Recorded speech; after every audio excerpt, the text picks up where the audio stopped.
pense que maintenant on est tous là. On a le très grand plaisir de mettre le travail des élus à l'honneur et donc de recevoir Véronique Garnier pour un webinaire qui est dédié donc à l'action des élus en santé et environnement et surtout au rôle des associations d'élus. Véronique Garnier, je la laisserai peut-être se présenter plus en détail, mais elle a pas mal de casquettes, notamment élue santé globale à Croissy-sur-Seine. Elle est aussi référente de la commission santé de l'Association des maires d'Île-de-France. Elle est première vice-présidente de l'association Élus Santé publique et territoire et coprésidente du comité d'animation des territoires, donc une instance du PNSE 4. Donc, elle va nous parler de tout ça plus en détail. Et on est très heureux de la recevoir aujourd'hui. On sait qu'elle n'économise pas son énergie pour aller parler à ses collègues, convaincre, échanger pour comprendre les difficultés, aussi les leviers dont ils disposent. Donc, aujourd'hui, elle va nous présenter son action, ses motivations et surtout tous les outils et les leviers à disposition des élus pour des actions en faveur de la santé environnementale. Est-ce que, Véronique, je peux vous passer la parole? Avec plaisir. Merci infiniment, Stéphanie, pour cette invitation. À travers vous, merci au CEREMA et bien sûr à ces deux têtes de pont qui donnent une dimension de grande pertinence et surtout d'accompagnement auprès des collectivités locales que sont Xavier et Sophie. Donc, merci en tous les cas pour donner la parole alors aux élus sous cet aspect, donc comment collectivement une association d'élus peut aider les territoires. C'est bien sûr probablement pas, sauf qu'on a besoin de tout le monde. Les grandes villes, les villes qui sont déjà engagées en matière de santé-environnement vont probablement trouver qu'ils n'apprendront pas grand-chose au cours de ces webinaires, mais au contraire, c'est qu'ils se sentent tous investis à aller chercher ceux qui n'y sont pas. En tous les cas, c'est une des missions importantes du comité d'animation des territoires, c'est d'aller chercher ceux qui n'ont pas encore engagé d'action en matière de santé et environnement, en tous les cas qui ne les reconnaissent pas en tant que tels. Alors, juste très brièvement, au cours de cette première partie, vous présenter ce qu'est l'association Élus Santé publique et territoire. Donc, une association, je veux bien la première slide, Stéphanie, la deuxième donc, une association donc, qui agit pour une association nationale qui œuvre pour la promotion et la reconnaissance du rôle des communes et des élus locaux en santé, pas qu'en santé-environnement, on est sur tous les sujets santé. Donc la suivante, cette association est née en 2005 grâce à la volonté d'élus qui, à l'occasion des Assises pour la ville d'avril 2005, grâce aussi à l'époque au ministre délégué au logement et à la ville qui était Marc-Philippe Daubresse, qui ont lancé donc une proposition comme quoi la santé devait être le 5e pilier de la politique de la ville. Et c'est en octobre 2005, grâce à Laurent Elgozi, adjoint à la santé à Nanterre, que l'association Élus Santé publique et territoire est née, avec très rapidement des journées nationales d'études sur des thèmes très variés. En 2020, changement de bureau avec Gilbert Angard, adjoint à Albi, le nouveau président de SPT. On s'est installé au campus Condorcet, en tous les cas notre chargé de mission. Et puis en 2023, une journée nationale d'études au Sénat sur la santé-environnement, qui était en fait un acte 2 d'une journée qui avait été organisée en 2015, qui a montré combien les collectivités territoriales étaient de plus en plus engagées en matière de santé-environnement. Et il y avait aussi une tentative d'essayer d'illustrer comment ce concept, cette approche qui est encore un concept pour certains, une seule santé ou One Health, pouvait être dans nos territoires, concrétisé sous forme d'actions sur lesquelles on reviendra. Et puis 2024, ben là, on change de sujet, on aura une une journée nationale d'études sur santé, société et vieillissement. Donc, on représente à peu près 8500 habitants, 8 millions, un peu plus, donc près de 9 millions d'habitants, des communes au profil très varié, qu'on soit en zone urbaine, périurbaine, rurale, sur les territoires métropolitains et dans les DROM-COM, avec des interlocuteurs multiples, les ministères, les opérateurs de l'État, les autres associations d'élus, les associations de santé et sociétés savantes, ainsi que les universités, avec 2 financeurs qui sont l'ANCT, la DGS, et puis l'adhésion des villes qui est volontairement peu importante pour faciliter l'adhésion donc à ESPT, compte tenu toujours des difficultés que peuvent présenter les communes aussi pour avoir des budgets d'adhésion à des associations. Donc, il était important pour nous de ne pas avoir de cotisations importantes. La suivante, Stéphanie, juste pour nos objectifs, je ne reviendrai pas dessus, ils sont bien, plutôt avec les punchlines, qui est de dire qu'on revendique plus de politiques de santé dans les territoires et plus de territoires dans les politiques de santé pour la prise en compte donc de l'échelle locale en santé publique. La santé partout dans toutes les politiques, ou en tous les cas la majorité des politiques ont un impact sur la santé. Il est nécessaire donc d'être très conscient pour œuvrer en intégrant cette composante, ne pas rater la trajectoire de la transition écologique. Donc, c'est vraiment maintenant qu'il faut infuser, qu'il faut déclencher ce réflexe de tenir compte de la santé-environnement et en plus, sous cette approche, une seule santé. Et puis, la réduction des inégalités sociales et territoriales de santé est pour nous, en tous les cas, une boussole permanente avec des actions qui sont plus sur le long terme et qui doivent être plus durables. Donc, nos actions, merci Stéphanie pour la suivante, résumées autour de 5 échanges, réflexions et valorisation autour d'expériences locales. Donc, avec et autour des élus locaux, avec nos outils que sont les webinaires, les journées nationales d'études, les séminaires régionaux, les groupes de travail, capsule vidéo qu'on a initiée avec la santé au cœur des territoires. Donc, mettre en avant ces territoires qui sont lancés dans des actions qui peuvent être inspirantes. La formation, surtout information vis-à-vis des élus avec encore une fois, nos outils habituels, mais également des colloques avec nos partenaires. Et puis l'information, animation du réseau avec les newsletters, les réseaux sociaux, communiquer. Ensuite, on a bien sûr notre action de plaidoyer auprès des autorités. La suivante, Stéphanie. Production, donc diffusion de plaidoyer avec, vous voyez, d'autres promoteurs de la santé publique. On est beaucoup plus fort sur des actions que l'on partage, bien évidemment, et des convictions surtout que l'on partage. Donc, la Société française de santé publique, la Société francophone, Fabrique Territoire Santé, le réseau des villes santé OMS, le RES, etc. Donc, dans cet objectif, on participe à pas mal d'instances de consultation régionales et nationales. Et puis, partenariat universitaire qui est assez historique pour ESPT, donc avec l'université Paris-Nanterre et Paris-Est Créteil, donc et le laboratoire l'ADIS. Donc, pour les villes franciliennes, elles peuvent héberger, accueillir des masteriens, donc le master territoire, ville et santé. Et sinon, donc, on est sur des travaux de recherche on essaye aussi de les rendre utilisables pour les décideurs locaux. Voilà, je crois que j'en ai terminé pour cette présentation ESPT. Donc, pas que la santé-environnement, mais on est vraiment une association nationale d'élus à la santé. Et bien évidemment, aujourd'hui, la santé-environnement, en tous les cas, a pris une importance très significative. Alors, pour cette deuxième partie, je pense que c'est mieux d'avoir les questions tout à la fin.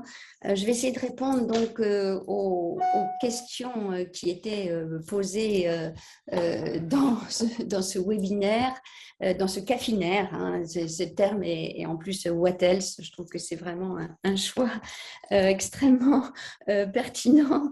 Alors, D'abord, en propos liminaire, un petit rappel quand même sur des constats sur lesquels l'actualité est toujours en train d'enrichir pour un peu remettre en perspective pourquoi on doit parler santé-environnement, pourquoi on doit vraiment, dans nos actions d'aménagement du territoire, et notamment dans le cadre de cette transition écologique, d'avoir ce réflexe de diminuer, de réduire les expositions, de ne pas ajouter de nouvelles expositions.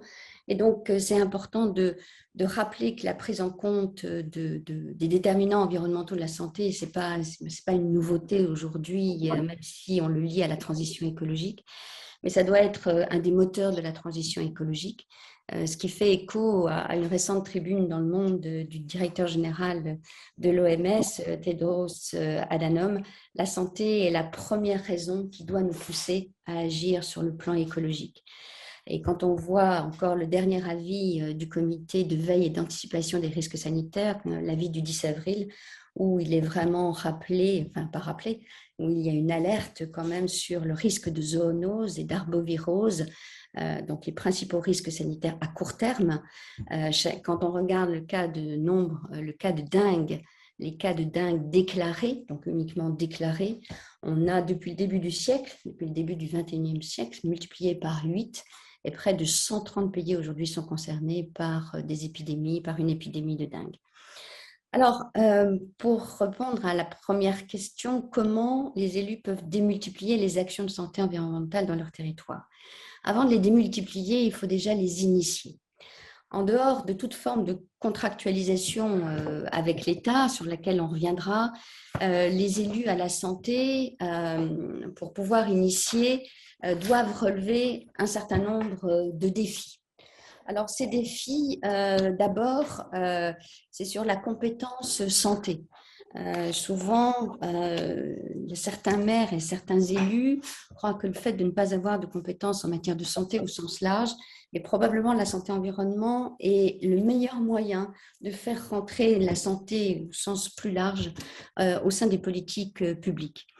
Donc, s'ils considèrent qu'il n'y a pas, que les collectivités territoriales, en tous les cas les locales, les territoriales, les intercommunalités peuvent revendiquer une compétence santé, considèrent que ça les limite, voire ça les empêche d'agir efficacement et surtout de ne pas agir du tout en dehors des obligations, bien sûr, de police sanitaire. Alors, si on parle d'un cadre plus favorable à la santé, à la main des maires, à la main des élus, ils ont quand même une vaste palette dans laquelle ils sont probablement déjà engagés en matière de santé-environnement sans le reconnaître, que ce soit la promotion d'habitats sains et la lutte contre l'habitat indigne, que ce soit le contrôle de la qualité de l'air intérieur dans les établissements recevant du public, que ce soit l'amélioration de la qualité de l'air extérieur, les nuisances sonores, l'élimination des déchets et la prise en compte des sols pollués, bien sûr la mise à disposition d'une eau sans risque pour la santé, alors ça c'est un vaste débat aujourd'hui, l'incitation à manger des aliments plus sains en respectant un équilibre nutritionnel, la préservation de la biodiversité, la présence de perturbateurs endocriniens, mais aussi une politique de mobilité respectueuse de l'environnement et de la santé. Face aux attentes des citoyens et en réponse aux spécificités territoriales, les collectivités locales, avec ou non des acteurs à leur côté, que ce soit les intercommunalités, que ce soit les opérateurs de l'État, les associations, les bureaux d'études, les start-up, les chercheurs, peuvent mobiliser tous les leviers dont disposent ces collectivités pour mener de nombreux projets en faveur de la santé. Donc, à travers l'aménagement du territoire, sur lequel on est plus à parler de ménagement du territoire, que ce soit dans le cadre de l'urbanisme, de l'habitat, du scolaire, du périscolaire, des seniors, de l'action sociale, l'entretien des espaces verts, des transports, mobilité, alimentation, achat, dans lesquels les collectivités sont de toute façon engagées sans avoir besoin de revendiquer de compétences obligatoires en santé et environnement. Passer la barrière, la santé n'est pas une compétence des villes. Le maire doit avoir la volonté politique de s'y engager. Pas de volonté politique du maire.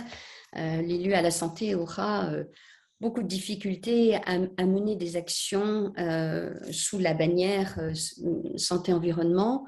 Et puis, après, il y a besoin d'avoir un agent territorial.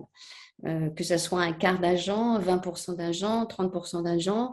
Et pour les communes, donc oui, les communes qui n'ont pas de département direction, santé, hygiène, etc., il est important d'avoir un petit peu de ressources humaines, parce qu'en l'absence de moyens humains au sein de la collectivité, ça vous contraint à vous limiter à pas grand-chose, ou à une sensibilisation des équipes et des autres élus, ou alors à s'appuyer sur d'autres secteurs.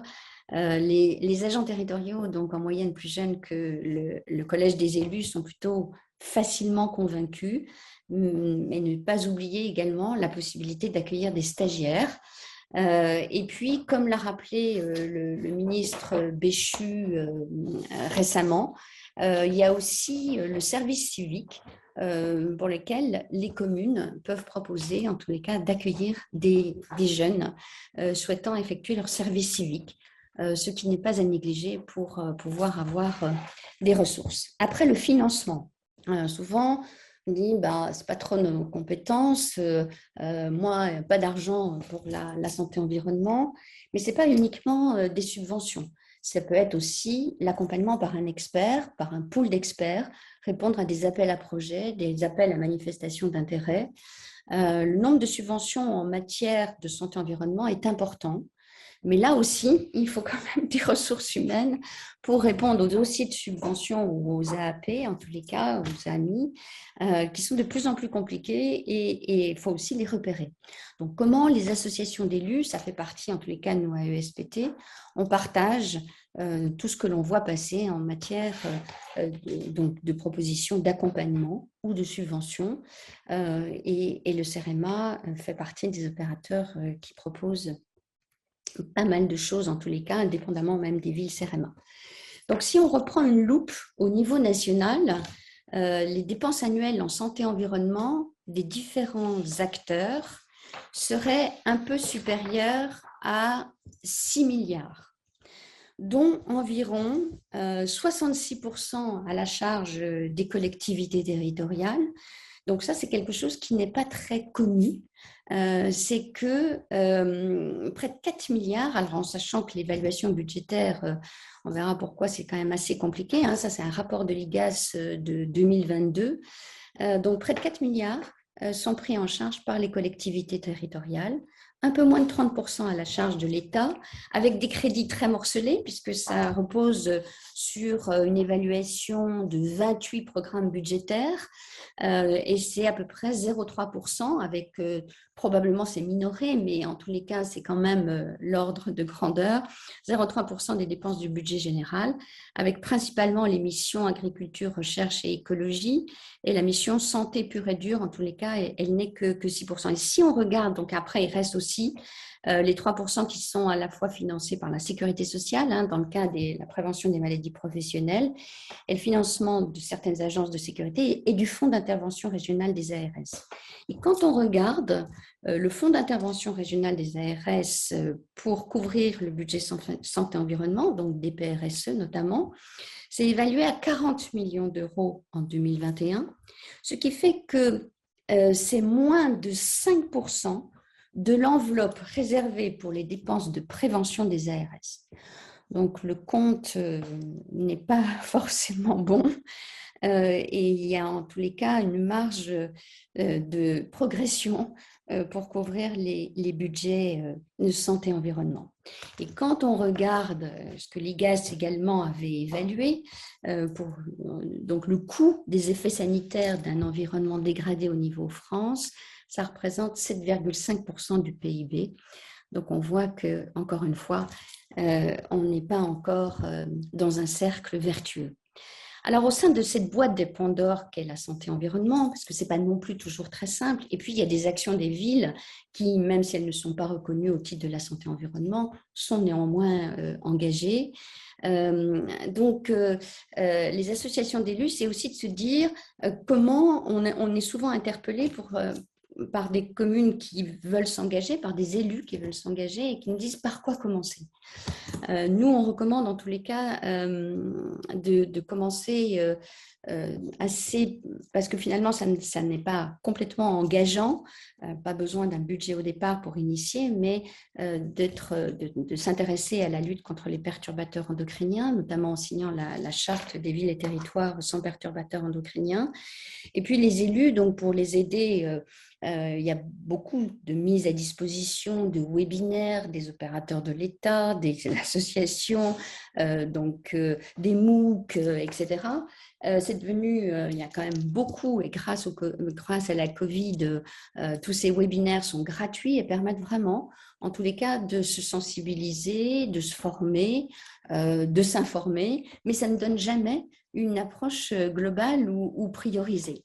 Donc, ça n'aide pas non plus c'est souvent monothématique ou plurithématique en tous les cas, mais c'est très souvent monothématique. Donc, pareil, on ne voit pas souvent, à part les ARS notamment qui vont quand même devoir, et puis elles ont des moyens différents pour être accompagnées, pour communiquer sur les plans régionaux santé-environnement.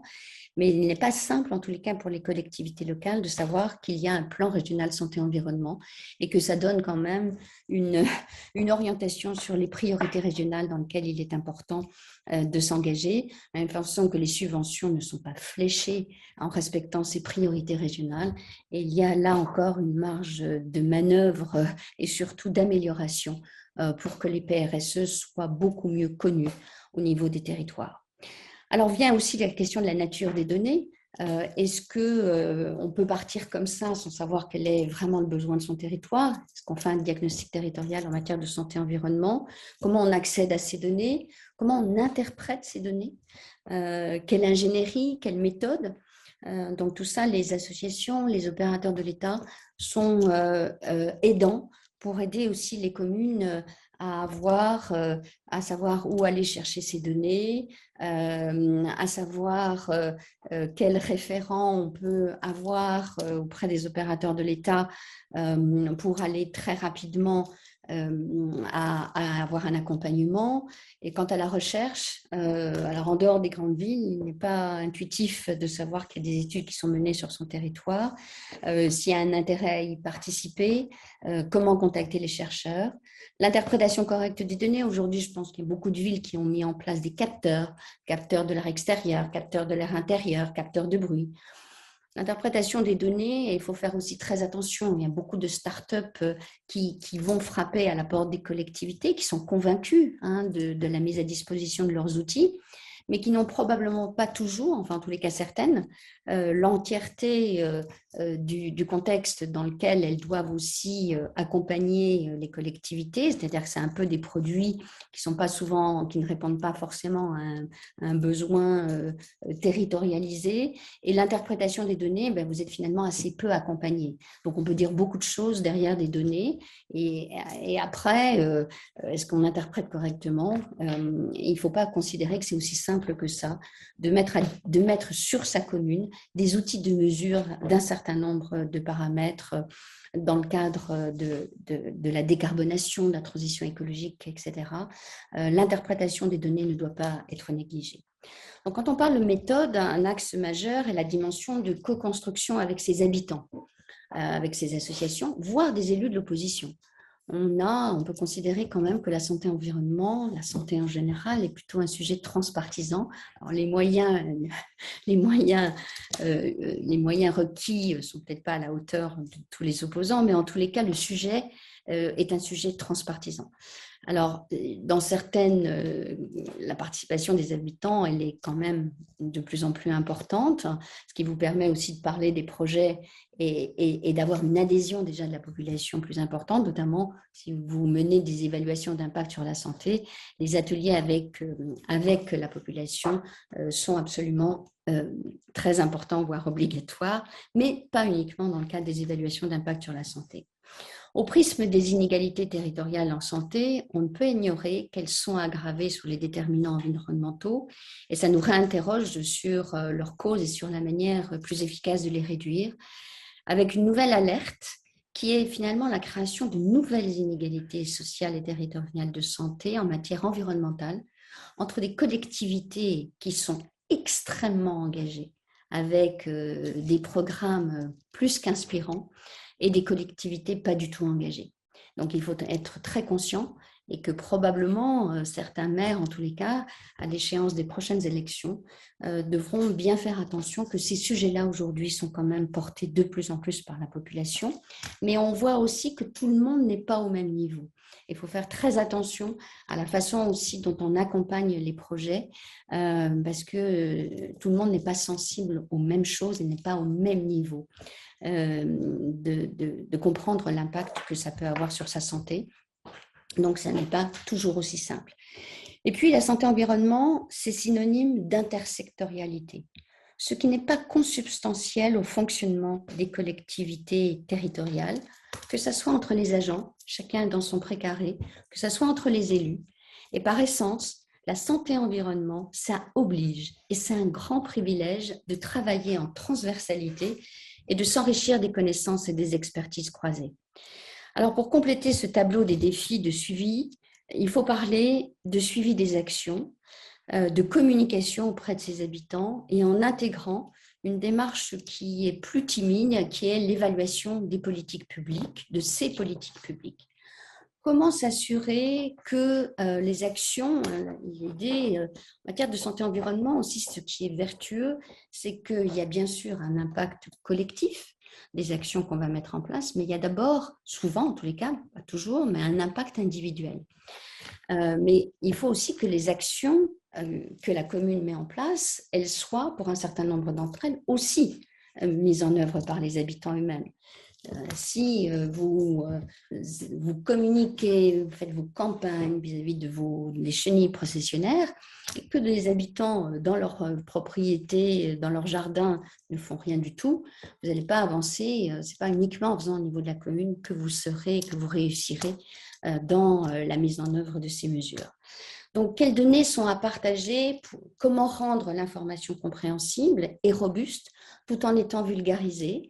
Mais le fait aussi de communiquer vous oblige. C'est-à-dire que vous avez aussi des habitants, des citoyens qui vous disent « mais pourquoi on ne fait pas plus de choses ?» Mais on veut que toutes vos mesures que vous avez mises en place, que vous les donniez accessibles à toute la population.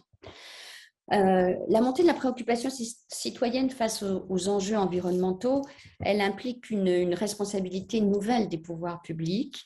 Or, les sujets de santé et environnement restent quand même difficiles à appréhender compte tenu de leur complexité, compte tenu des incertitudes sur la cause, compte tenu des incertitudes sur l'impact sanitaire réel et des incertitudes sur les moyens à mettre en œuvre pour un certain nombre, pas sur tous les sujets, dans lesquels on est plutôt maintenant dans des convictions, mais il y a quand même un certain nombre de sujets où on doit gérer l'incertitude aussi des mesures, des meilleures mesures ou des mesures les plus appropriées mises en place, renforcées par une médiatisation qui est croissante des alertes sanitaires d'origine environnementale. On voit le dernier sujet là sur les PFAS et ça ne s'arrêtera pas. Dans ce contexte, renforcer la confiance en matière de santé-environnement exige transparence et pédagogie, tant sur l'expertise que sur la décision publique. Et ça, c'est un message fort en tous les cas que l'on porte au sein d'élus santé publique et territoire. Alors, là, on avait un paysage de défis que doivent relever les élus en santé qui veulent s'engager en matière de santé-environnement, ce qui est encore une fois pas le cas de tous les élus santé qui ont la chance d'être dans des collectivités très embarquées. Mais il y a aussi tous les dispositifs de contractualisation avec l'État. Donc, sur le plan contractuel, les communes, les groupements de communes, elles peuvent intégrer un ou plusieurs axes relatifs à la santé-environnement dans beaucoup de documents de planification d'urbanisme ou de santé publique, que ce soit les SCOT, les PCAET, les plans alimentaires territoriaux, les CRTE, et bien sûr les contrats locaux de santé. Aujourd'hui, en 2024, avec la nouvelle génération des CLS, on ne peut pas ne pas avoir de fiche action en matière de santé-environnement. Et puis, de manière moins conventionnelle, on peut aussi s'engager dans des démarches, donc dans l'adhésion à des chartes, comme la charte des villes et territoires sans perturbateurs endocriniens, peut mettre en place des chartes promoteurs avec des engagements très évoquant l'urbanisme favorable à la santé, nouer des partenariats, avoir un projet local en santé et environnement avec sa communauté professionnelle et territoriale de santé, rentrer dans des démarches de labellisation. Tout ça, en tous les cas, ça permet de monter aussi à bord de la santé et environnement, mais ça, c'est en tous les cas une possibilité qu'il faut faire partager et le rôle des associations aussi est de faire savoir. C'est vraiment important de faire savoir, comme font également les opérateurs de l'État. Mais en matière de santé et environnement, les maires n'ont pas forcément le réflexe opérateur de l'État donc c'est vraiment le rôle des élus santé et donc des associations de le faire savoir. Alors, comment les élus peuvent se former, s'informer, échanger sur les leviers en faveur d'un environnement et d'un cadre de vie sain? Quels sont les réseaux d'acteurs existants? Donc, à travers tous ces défis, on voit le rôle majeur, encore une fois, administration déconcentrée, opérateur de l'État, mais comme je l'évoquais, pas toujours naturel auprès des maires quand on parle de santé-environnement, et donc des associations d'élus, santé, transition écologique, qui peuvent aider à définir des priorités, qui peuvent donc donner des éléments concrets sur l'accès aux données, communiquer des ressources, voilà, donc faire partager son réseau et bien sûr partager ses bonnes expériences, ses bons usages, ses bonnes initiatives. Mais on est aussi au sein d'élus santé publique et territoire à la recherche de partage de difficultés. C'est comme ça qu'on grandit, c'est comme ça qu'on peut, qu'on a un petit peu on est un peu seul quand on est élu à la santé. Chacun a son précaré. Et donc, c'est important aussi de renforcer et d'apporter des éléments de solution, en tous les cas, de tenter d'apporter des éléments de solution. Donc, Stéphanie l'a très bien rappelé, mais j'avais dans mon propos de bien souligner l'intérêt de la plateforme du CNRMA, Mon territoire engagé pour mon environnement, ma santé, qui était vraiment extrêmement riche en matière de ressources documentaires, de partage d'initiatives locales et territoriales, parce qu'il y a aussi des intercos bien évidemment, mais c'est important en tous les cas de savoir que cette plateforme, et on n'hésitera pas au sein du comité d'animation des territoires d'en reparler, puisque la nature fait qu'on oublie souvent ce qui a été fait à un moment et il faut, en termes de communication, toujours revenir sur le sujet. Donc, la formation des élus et des agents, elle doit encore progresser. Et il y a encore une fois, comme je disais, il ne faut pas hésiter à faire des MOOC. Mais pour les élus, ça relève du défi. Donc, parlons plus de sensibilisation, d'acculturation, en tous les cas de sensibilisation, c'est déjà bien. Quant aux agents, le CNFPT a donc développé un beau parcours en matière de santé-environnement qu'il faut donc savoir. Il faut savoir en parler aussi pour qu'on sache qu'on peut. C'est important, ça, je pense que c'est vraiment important. Nous, c'est ce qu'on conseille au niveau de l'association, c'est de ne pas rester sur un thème. Et quand on voit, par exemple, quand on dit commencer par la lutte contre les perturbateurs endocriniens, on voit que très naturellement, ça amène à parler d'autre chose. Donc, on va aller plus loin sur la qualité de l'air intérieur. Et tout ça est très vertueux, en tous les cas, de pouvoir avoir un vernis sur tout ce que représente la santé et l'environnement. Je crois il faut vraiment, en tous les cas, essayer de convaincre. Alors, comment les élus peuvent appréhender, je vois que l'heure tourne, l'approche d'une seule santé, donc je vais être plus rapide sur ce sujet. Donc, tout le monde n'est pas à l'aise avec ce concept qui doit aujourd'hui être une approche et on n'en comprend pas forcément toujours l'intérêt, ou quand on commence en tous les cas à se dire que, et ça a été vraiment renforcé par la crise du coronavirus, qu'il n'y a pas une santé qui doit être dominante sur toutes les autres, mais que la santé des humains, elle est interconnectée à celle des animaux, à celle des végétaux, au sein d'un écosystème qui doit être harmonieux, et que toutes ces santé, elles sont inextricablement et intimement liées. Et ce constat doit nous pousser à agir en suivant cette approche intégrée, unificatrice, qui vise à équilibrer et optimiser durablement toutes ces santé pour l'adaptation et l'atténuation des territoires au changement climatique. Encore une fois, dans l'avis du COVARS, il est rappelé comment tout cela est interconnecté. Entre le changement climatique, son lot d'événements météorologiques extrêmes qui a des conséquences écologiques et sanitaires, les allongements des périodes favorables à la prolifération des vecteurs, la modification des aires de distribution des vecteurs, l'exposition accrue à la pollution. Vous voyez l'impact sur l'asthme aujourd'hui, en tous les cas sur les problèmes respiratoires au sens plus large, les rhinites également.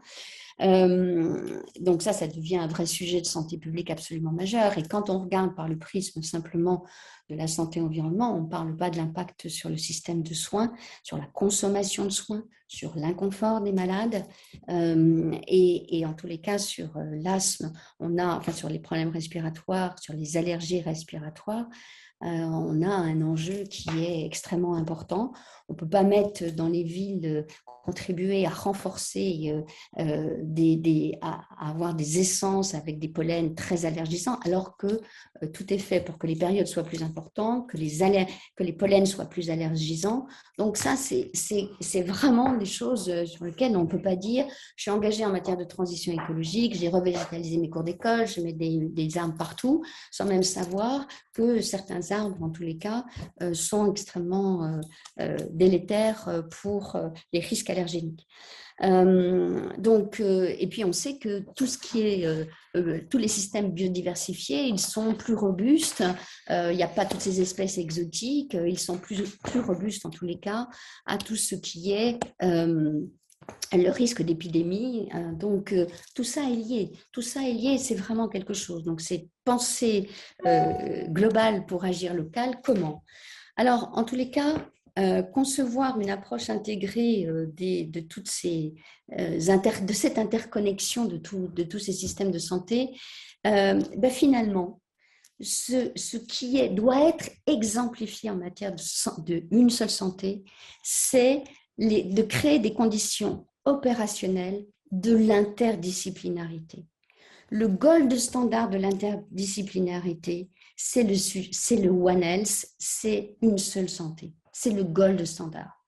Quand vous êtes vous avez toutes vos actions d'aménagement du territoire, vous ne pouvez plus être en silo à ignorer que vous devez, dans vos actions, vous dire voilà, quand je prends mes actions en matière de lutte contre les chenilles processionnaires, je sais que j'ai un impact sur la santé humaine, que c'est un impact sur la santé des animaux, que je peux avoir un impact sur mes arbres si je ne mets pas en place les bonnes actions, et que tout ça est interconnecté. Je dois avoir des actions qui sont liées à mon territoire. Je ne vais pas non plus prendre, je vais dire, tiens, je vais mettre des nichoirs à mésanges parce que ça marche à tous les coups. Donc, il y a aussi aujourd'hui un enjeu d'accès à une expertise publique qui est plus complexe. L'interprétation des données, surtout l'accès à des données, fait qu'on ne peut pas partir,